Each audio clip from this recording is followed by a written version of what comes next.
ஓம் சாந்தி. பாபாவின் நினைவோடு 17/1/2026 முரளியின் சாரத்தை பார்க்கலாம். பாபா கேள்வி கேட்குறாங்க. தந்தை தம் குழந்தைங்களுக்கு எந்த ஒரு கதையை சொல்வதற்காக வந்திருக்காருன்னு பாபா சொல்கிறாங்க. இனிமையான குழந்தைங்களே, நான் உங்களுக்கு 84 பிறவிகளுடைய கதையை சொல்கிறேன். நீங்கள் முதல்ல பிறவியில் இருந்தபோது ஒரே ஒரு தெய்வீக தர்மம் மட்டும்தான் இருந்தது.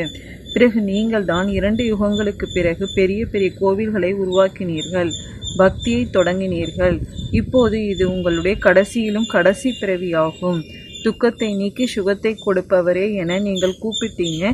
இப்போது நான் வந்திருக்கிறேன்னு பாபா சொல்கிறாங்க. நெக்ஸ்ட்டு பாபா பாரதத்தின் பெருமையை பற்றி கூறுவது என்ன? பாபா சொல்கிறாங்க, முன்னர் பாரதம் சொர்க்கமாக இருந்த பொழுது வெளிச்சத்தில் இருந்தீங்க. இப்போது தன்னை இந்து என சொல்லிக்கொள்ளும் இதே பாரதவாசிகள் உண்மையில் தேவி தேவதைகளாக இருந்தனர். பாரதத்தில் வேறு எந்த தர்மமும் இல்லாத சமயத்தில் சொர்க்கவாசிகள் இருந்தனர். ஒரே ஒரு தர்மம் இருந்தது. சொர்க்கம், வைகுண்டம், மலர்தோட்டம், ஹெவன், இவை அனைத்தும் பாரதத்தின் பெயர்களாக இருந்தது. பாரதம் தூய்மையாகவும் பழமையானதாகவும் செல்வமிக்கதாகவும் இருந்தது. இப்போது பாரதம் ஏழையாக உள்ளது. ஏனென்றால் இப்போது கலியுகமாக இருக்குது. நாம் காரிருளில் இருக்கிறோம் என நீங்கள் தெரிஞ்சிருக்கிறீங்கன்னு பாபா சொல்கிறாங்க. நெக்ஸ்ட்டு பாபா எதனுடைய பிறவிகள் தனிப்பட்டது என்று பாபா கூறுவது என்ன? பாபா சொல்கிறாங்க, மனிதர்கள் ஒரு கல்பம் லட்சக்கணக்கான வருடங்கள் கொண்டதுன்னு எழுதிட்டாங்க. கல்பத்தோட ஆயுள் 5000 வருடங்கள்னு தந்தை சொல்கிறாரு. அவர்கள் பிறகு மனிதர்கள் 84 லட்சம் பிறவிகள் எடுக்கின்றனர் என சொல்லிவிட்டனர். மனிதனை நாய், பூனை, கழுதை என எல்லாமாக ஆக்கிட்டாங்க. ஆனால் நாய், பூனையின் பிறவிகள் தனிப்பட்டதாகும். 84 லட்சம் விதவிதமான உயிரினங்கள் உள்ளது. மனித இனம் ஒன்றுதான், அவர்களுடையதுதான் 84 பிறவிகள் ஆகும்னு பாபா சொல்கிறாங்க. நெக்ஸ்ட் எல்லைக்கு அப்பாற்பட்ட தந்தையின் காரியத்தை பற்றி பாபா கூறுவது என்ன? பாபா சொல்கிறாங்க, தந்தை புதிய உலகை படைப்பவர், சொர்க்கத்தின் இறை தந்தை ஆவார், எல்லைக்கு அப்பாற்பட்ட சுகத்தை கொடுப்பவர். சத்யுகத்தில் நிறைய சுகம் இருந்தது. அதனை எப்படி யார் ஸ்தாபனை செய்தது? இதனை தந்தை தான் புரிய வைக்கிறார். நரகவாசிகளை சொர்க்கவாசியாக ஆக்குவது அல்லது கீழானவர்களை உயர்ந்தவர்களாக தேவதைகளாக ஆக்குவது என்பது தந்தையின் காரியமே ஆகும். குழந்தைகளாகிய உங்களை நான் தூய்மைப்படுத்துகிறேன் என தந்தை சொல்லுகின்றார். நீங்கள் சொர்க்கத்தின் எஜமானன் ஆகின்றீர்கள். உங்களை தூய்மையற்றவர்களாக ஆக்குபவர் யார்? இந்த ராவணன். துக்கத்தையும் இறைவனை தருகிறார் என மனிதர்கள் சொல்லிவிடுகின்றனர். தந்தை சொல்லுகிறார், அரைக்கல்பம் நீங்கள் தந்தையை நினைக்கவே தேவையில்லாத அளவு அனைவருக்கும் நான் சுகத்தை கொடுக்கின்றேன்னு பாபா சொல்கிறாங்க. நெக்ஸ்ட்டு பாபா அனைவரும் ஒன்றாக வருவதில்லை என்று பாபா கூறுவது என்ன? பாபா சொல்கிறாங்க, இப்போது நீங்கள் 21 பிறவிகளுக்கு தந்தையிடமிருந்து ஆசையை எடுக்க வந்திருக்கிறீங்க. அனைவருமே ஒன்றாக வர்றதில்லை. நீங்கள் தான் சத்யுகத்தின் சூரிய வம்சத்து பதவியை மீண்டும் அடைகிறீங்க.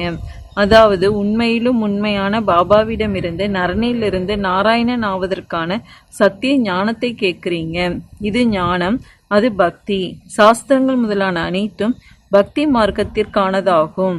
அவை ஞான மார்க்கத்தினுடையது அல்ல. இது ஆன்மீக ஞானம் ஆகும். சுப்ரீம் ஆத்மா, அதாவது பரமாத்மா அமர்ந்து ஞானத்தை கொடுக்கிறார். குழந்தைகள் ஆத்மாபிமானி ஆக வேண்டும். தன்னை ஆத்மானு நிச்சயப்படுத்தி கொண்டு என்னை மட்டும் நினைவு செய்யுங்கள்னு பாபா சொல்கிறாங்க. நெக்ஸ்ட்டு நாம் அனைவரும் எந்த நிலையில் இருக்கின்றோம் என்றும் இனி நாம் யாரை பின்பற்ற தேவையில்லை என்றும் பாபா கூறியிருப்பது என்ன? பாபா சொல்கிறாங்க, பாரதவாசி குழந்தைங்களே, நீங்கள் தான் முதல்ல என்னிடமிருந்து பிரிந்தீங்க. ஆத்மாக்களும் பரமாத்மாவும் வெகுகாலம் பிரிந்திருந்தனர் என பாடப்பட்டிருக்கு. முதல்ல பாரதவாசியாகிய நீங்கள் தேவி தேவதா தர்மத்தினராக வந்தீங்க. மற்ற தர்மத்தை சேர்ந்தவர்களின் பிறவிகள் கொஞ்சமாக இருக்கும். முழு சக்கரமும் எப்படி சுற்றுகிறது என்பதை தந்தை அமர்ந்து புரிய வைக்கிறார். தாரணை செய்விக்க முடியாதவர்களுக்கும் கூட மிகவும் சகஜமானதே ஆகும். ஆத்மாக்கள் தாரணை செய்கின்றன. புண்ணியாத்மா பாவாத்மா ஆகின்றனர் அல்லவா?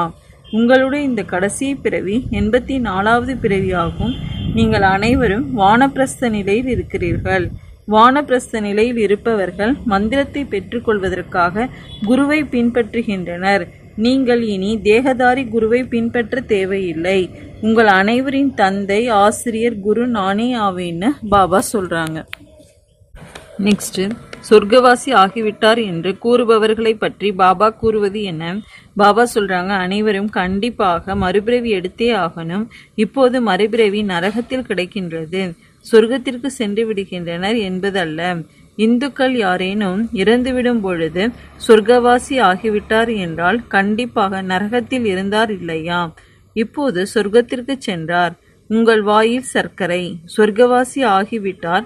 பிறகு நரகத்தின் அசுரத்தனமான பொருட்களை நீங்கள் அவருக்கு ஏன் ஊட்டுகின்றீர்கள்? வங்காளத்தில் மீன்கள் முதலானவற்றை கூட பரிமாறுகின்றனர். இவை அனைத்தும் கட்டுக்கதைகள் என பாபா சொல்கிறார். யாரும் திரும்பி போக முடியாதுன்னு பாபா சொல்லியிருக்காங்க. நெக்ஸ்ட், பக்தி மார்க்கத்தில் மனிதர்கள் எப்படி கீழே இறங்கி வந்துவிட்டனர் என்று பாபா பக்தி மார்க்கத்தை பற்றி கூறுவது என்ன? பாபா சொல்றாங்க, ஞானத்துல எந்த கஷ்டமும் கிடையாது. பக்தி மார்க்கத்துல எவ்வளோ கஷ்டங்கள் இருக்குது. ராமா ராமா என்று சொல்லி கொண்டிருக்கும் போது உடல் சிலிர்க்கின்றது. அவை அனைத்தும் பக்தி மார்க்கமாகும். இந்த சூரியன் சந்திரனும் வெளிச்சத்தை கொடுப்பவை என நீங்க தெரிஞ்சிருக்கீங்க. இவை ஏதும் தேவதைகள் அல்ல. உண்மையில் ஞான சூரியன், ஞான சந்திரன், ஞான நட்சத்திரங்கள் தான் உள்ளனர். மகிமை அவர்களுக்குடையதாகும். பிறகு அவர்கள் சூரிய தேவதாய நம என சொல்லிவிடுகின்றனர். அவைகளை தேவதைகள் என புரிந்து கொண்டு தீர்த்தத்தை தெளிக்கின்றனர். இவை அனைத்தும் பக்தி மார்க்கமாகும். இது மீண்டும் நடக்கும் என தந்தையும் புரிய வைக்கிறாரு. முதல்ல சிவபாபாவோட அவிவிபச்சாரி, அதாவது கலப்படமற்ற பக்தி நடக்கின்றது. பிறகு தேவதைகளுக்கு பூஜை நடக்குது. பிறகு கீழே இறங்கி இப்போது பாருங்க, முச்சந்தியில் மண் தீபத்தை ஏற்றி வைத்து எண்ணெய் முதலானவற்றை ஊற்றி அதையும் கூட பூஜை செய்கின்றனர். தத்துவங்களுக்கும் கூட பூஜை செய்கின்றனர். மனிதர்களின் உருவத்தை செய்து வைத்து அதையும் கூட பூஜிக்கின்றனர். இப்போது இதனால் எந்த பலனும் ஏற்படுவதில்லைன்னு பாபா சொல்றாங்க. அச்சா, ஓம் சாந்தி.